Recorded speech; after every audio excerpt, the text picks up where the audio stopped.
गोळा केली होती, नेमकी खरी सत्यता काय? तुम्ही गेटवरून जाताना सगळ्यांना चेक करा, हे हॉटेल सगळं चेक करा, कुठल्याही यंत्रणा लावा, हॉटेल सगळे चेक करा आणि कुठेही कोणाच्या खिशात जर पैसे आढळले तर आम्ही निवडणुकीत माघार घेईन. एकही पैसा कोणी वाटला नाही.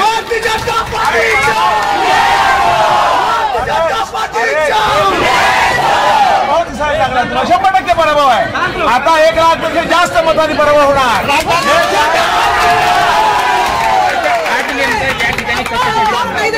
आज कार्यकर्ते, प्रमुख कार्यकर्ते काही इथे हे असं बूथ प्रमुखाच्या फाईलवर मार्गदर्शन कसं करायचं, बूथ प्रमुखांची दूरदर्शन करायचं असेल अड्डा कार्यकर्ते, पण डावलेसाहेब आल्यामुळे इथे कार्यकर्ते थोडा भेटायला आले त्यांना. हा पैसे असे कुठे हॉलमध्ये पैसे वाटतात. काल आचारसंहिता संपलेली आहे, बाहेरच्या माणसांना एंट्री बंद आहे, तर भेटायला सगळे मतदारसंघातील लोक आहेत. आता काय झालं या ठिकाणी?